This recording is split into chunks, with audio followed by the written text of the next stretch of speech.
Road మీద దివ్యాంగులను పడేసి వాళ్ళు పాపం కళ్ళు లేని వాళ్ళు, కాళ్ళు లేని వాళ్ళు, చెయ్యి లేని వాళ్ళు వాళ్ళను గోసబుచ్చుకుంటే, వాళ్ళ పిల్లలు రోడ్డు మీద పడితే, బడికి పోయే పిల్లలు పుస్తకాలు కొట్టుకపోతే మా శ్రీనివాస్ గౌడ్ గారు పాపం 10 రోజుల పాటు వాళ్ళకు అండగా ఉన్నాడు, వాళ్ళకు భోజనం పెట్టినాడు, వాళ్ళను శిబిరానికి తరలించి ఆదుకునే ప్రయత్నం చేసినాడు.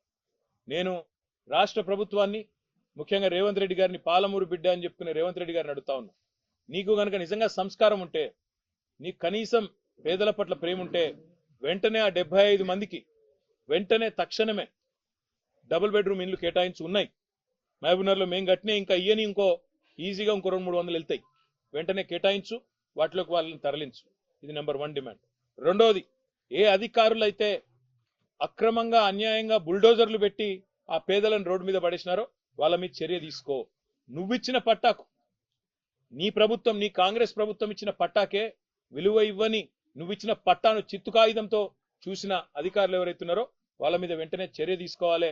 సస్పెండ్ చేస్తావా, సర్వీస్ నుంచి తొలగిస్తావా, ఏం చేస్తావా చెయ్యి, కానీ దమ్ముంటే ఆ నిర్ణయం కూడా తీసుకోవాలని చెప్పి నేను రేవంత్ రెడ్డిని డిమాండ్ చేస్తా ఉన్నా. అసలైన తొలి వెలుగు.